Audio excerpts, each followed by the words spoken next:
Welcome to this deep dive. Today, we're looking into principles that can really weave harmony into our lives. We Yeah. want to grasp these ideas deeply, but maybe efficiently. So that's the aim.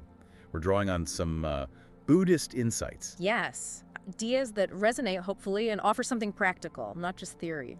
Exactly.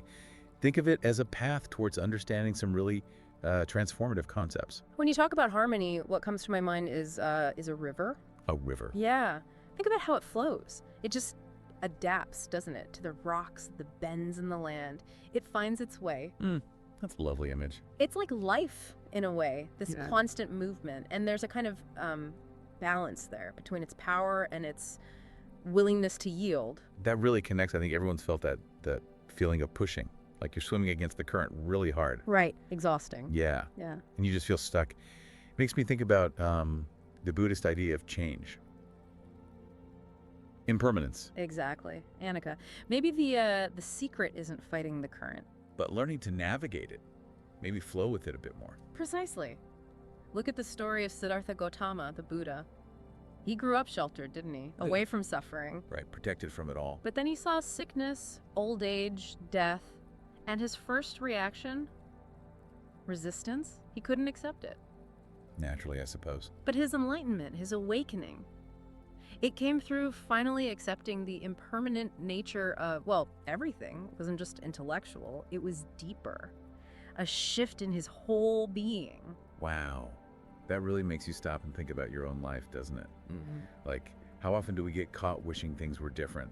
A job change we didn't want, a plan that goes sideways. All the time. Maybe those aren't just setbacks. Maybe they're redirections, opportunities. That's a powerful way to look at it. And, there's that Japanese art, kintsugi. Oh, with the gold, repairing pottery. Yes. They don't hide the cracks. They fill them with gold. They highlight them, make them part of the beauty. That's beautiful. It's not just about fixing something broken. It's seeing the resilience, the beauty that comes from the struggle, from the healing. The focus changes. Okay, so acceptance. Let's dig into that a bit more. Yeah. Because sometimes it sounds passive, like just giving up. But it's not. Not really. There's this principle, right effort, samavayam. Right effort. Okay. It's about using your energy wisely, intentionally. Think about planting a seed. Okay. You prepare the soil, you water it, you give it sun, you do your part. But you can't force it to grow, can you? No, you can't control everything. Exactly. You have to surrender to the process, to the outcome not being entirely up to you. There's effort, yes, but also letting go. That makes more sense. Like that story, Sarah the entrepreneur, facing rejection after rejection. It wasn't until she sort of accepted those no's weren't final, maybe they were signs. Guidepost, perhaps? Yeah, guideposts. Yeah. That she could pivot and find success. It was effort and letting go of how she thought it had to be. A beautiful interplay. So maybe something to reflect on is, where are you resisting right now? In your own life, what might open up if you just allowed things to be? Just a little. Let go of that grip. That's a good question. Okay, let's shift focus a bit. Mindfulness, another key piece for harmony, right? Especially now. Oh, absolutely. Our world is so full of distractions. It pulls us everywhere. It really does. And mindfulness, Sadi, it's like an anchor. It grounds you right here, right now, without judging it. Sounds simple, but But the effect is huge. When you really pay attention to this moment, you start noticing, everything, the little things, the reality of just being here. you mentioned the Lotus Sutra image before, the lotus flower. Ah, yes. Growing in muddy water, but the blossom is unstained, pure. It's such a powerful image, staying calm and clear even when things around you are messy. And mindfulness is like the root, grounding you in that possibility, holding you steady. And science is catching up too, isn't it? I read about studies. Yes. It's fascinating. Neuroscience is actually showing structural changes in the brain with regular mindfulness practice, areas linked to memory, empathy, regulating emotions. Wow. It's like ancient wisdom meeting modern validation. Really quite amazing. And it doesn't have to be sitting on a cushion for hours, right? That Yeah. SOP technique you mentioned. Exactly. So practical. When you feel overwhelmed or triggered, just SOP. Okay, S. stop. Take a breath. Just one conscious breath. Oh, Observe what's actually happening inside you, around you. Just notice. and be Proceed, but with intention, not just reacting blindly. Stop, take a breath, observe, proceed. That tiny pause, it creates space space between the trigger and your response. And that space changes everything, moving from reaction to conscious response. Exactly. It ripples outwards, I affects believe your inner state, your interactions, everything. Okay, principle 3, gratitude. We hear about it a lot, but the angle here, connecting it to abundance and, Dana, generosity, appreciation. Yes, Dana. Gratitude shifts our focus, doesn't it? Away from what we think is missing. Towards what's actually here. Exactly. Towards the abundance that's already present. And it reminds us we're connected. Nothing we have, nothing we achieve happens in a vacuum. That story of the monk with just one bowl of rice. Ah, yes. A potent story. Even in scarcity, the act of sharing, of being thankful, it changes the feeling from not enough to sufficient. It's profound, isn't it? How gratitude can transform scarcity into sufficiency. It opens you up. Or the practice, the gratitude journal. Yeah. Just 3 things a day. Such a simple thing. But over time, it really can rewire your thinking. Challenges feel less overwhelming. Opportunities seem clearer. Relationships feel deeper. Gratitude unlocks the fullness of life. That quote really sums it up. It truly does. So maybe another moment for reflection here. Am I resisting change? Am I lost in the rush, forgetting the present? Am I overlooking the good things I already have? It feels like harmony isn't a destination you arrive at, but a choice you keep making. That's beautifully put. It's an ongoing cultivation, an intention you renew each day. Okay, let's talk about balance. Not like rigid, perfect balance, but something more dynamic. Yes, exactly. Think of the strings on a guitar. Each needs the right tension. Too loose, no sound. Too tight, it snaps. Together they make music. Nice analogy. And the middle way is central here, right? The middle way, absolutely. It's not about being wishy-washy or avoiding things, no. It's finding that skillful path between extremes. Remember Siddhartha's journey? Extreme luxury, then extreme hardship. And neither worked. Right. Enlightenment came in the middle through moderation, mindful moderation. And that applies to, well, everything, like work-life balance. Definitely. It's not about a perfect 50-50 split, maybe. It's about healthy boundaries, but also flexibility, knowing when to push, when to rest, integrating them. Like that executive example, scheduling dedicated downtime. Precisely. Integrating rest and focus. And then there's emotional balance. But this isn't about not feeling things, surely. Not at all. That's suppression, and it often backfires. It's more about acknowledging feelings, seeing them, understanding them, but not letting them run the whole show. Okay, so feeling anger is okay, but maybe not acting from that anger immediately. Exactly. That's where equanimity comes in, opeka. Observing emotions with a bit of calm detachment. Responding wisely, not just reacting. Like if you get criticized at work, the first instinct might be defensiveness. Right.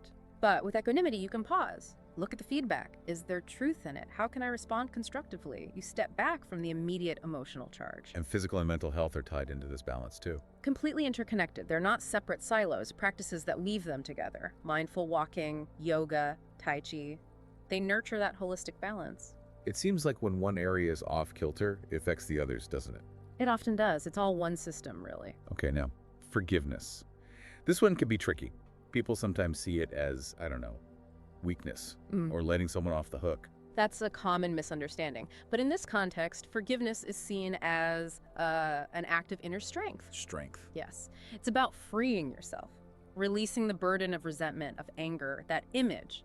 Holding on to anger is like drinking poison and expecting the other person to die. Wow.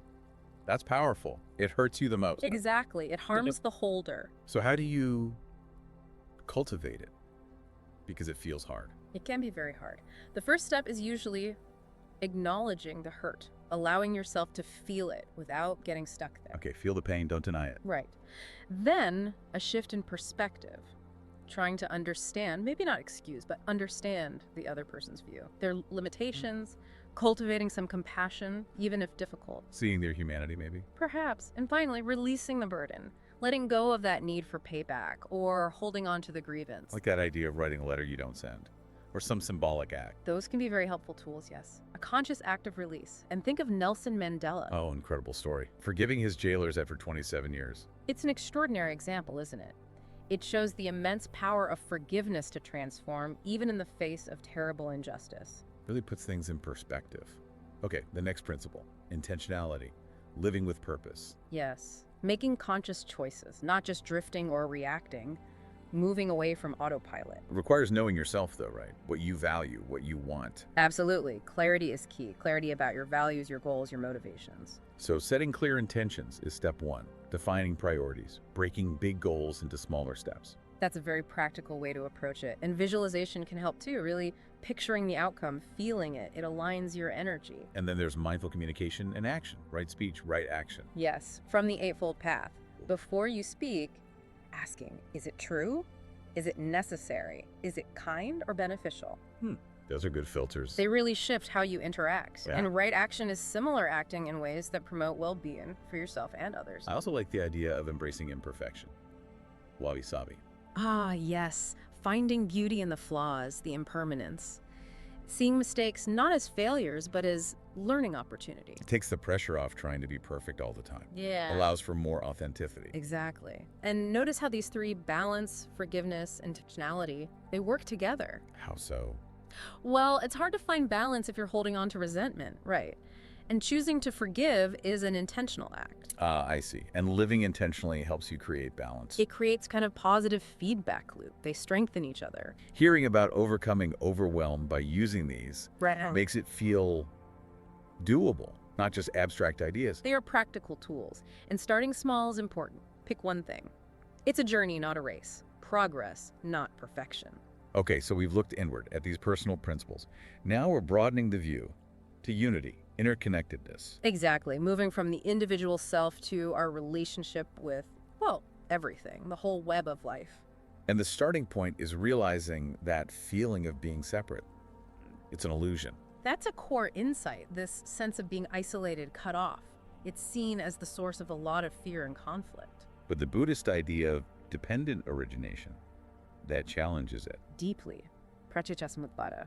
The understanding that nothing exists independently, everything arises because of causes and conditions. Like the plant needing sun, water, soil. Exactly. It's all connected. I know. Even our own sense of self isn't seen as some fixed thing, but a constantly changing flow of experiences, thoughts, sensations, dependent on everything else. Wow. No separate me in that sense. It's a radical perspective. And that image of Indra's net. The net of jewels. Yes, infinite jewels, each one reflecting all the others. It's a metaphor for how everything in the universe is interconnected. What happens to one affects all, what one reflects, all reflect. So my actions ripple out way further than I might think. Absolutely. And this understanding naturally leads to cultivating empathy. Trying to see through someone else's eyes. Yes. Really trying to understand their experience, their feelings, their needs. It breaks down those walls of separation, helps us see our shared humanity, our shared struggles. Even when we disagree, pausing to consider their perspective. Especially then, perhaps. And this empathy, this sense of connection, it doesn't stop with humans, does it? No, you mentioned extending it to nature, animals. To the whole web, fostering respect for all existence, recognizing our deep interdependence. If you're all connected like that in Indra's net, then collective action becomes really important. It does. Because our actions do have consequences, ripples that spread out. Small actions matter. The butterfly effect almost. In a sense, yes. Think about social movements, often started by small acts of courage by individuals, which then inspired others. Right. Individual actions combining to create huge change. It's a reminder that even if our contribution feels small, volunteering, sharing knowledge, offering kindness, it adds to the collective good. It makes waves. That idea of a ripple effect journal sounds interesting. Actually, tracking actions meant to benefit others and seeing the impact. It makes it tangible. It reinforces that sense of agency that we're not just bystanders, but active parts of this unfolding reality. So as we bring this all together, acceptance, mindfulness, gratitude, balance, forgiveness, intentionality, the sense of unity, it feels less like a checklist. Oh, definitely not a checklist. More like fluid guidelines, things that flow together. Exactly. They inform each other, support each other. It's about finding your way to weave them into the fabric of your life authentically. And that idea of a personal ritual seems helpful. Not rigid, but just consciously weaving these in. Yes. Maybe starting the day with a moment of mindfulness and gratitude, setting an intention, ending the day with a brief reflection, maybe practicing forgiveness for something small. Consistency matters more than complexity. And embracing paradox, like striving but also surrendering, leading but also following. Life is full of those tensions, isn't it? Harmony isn't about eliminating tension. Often it's about finding the rhythm within it, like a tightrope walker, constantly adjusting, finding balance in motion. And ultimately, the deepest harmony comes from service, looking beyond yourself. This seems to be a profound truth found in many wisdom traditions. When we move beyond the ego, align with something larger, contribute to others, that's where the deepest fulfillment often lies. Sharing happiness makes it grow. Becoming a source of light, as you said. So the invitation leaving this deep dive is maybe reflect on where we can cultivate more unity, more connection. Yes. How can you use your unique gifts for the collective good? What kind of legacy, what kind of ripple do you want to create? Remembering it's a practice, a lifelong alignment of inner and outer worlds. And by embracing these principles, even starting small, you're not just finding harmony, you're actively creating it for yourself and maybe inspiring others too. So maybe just pick one thing, one principle to consciously apply today, and just notice what happens. A beautiful first step, adding your thread to that larger tapestry of peace and connection.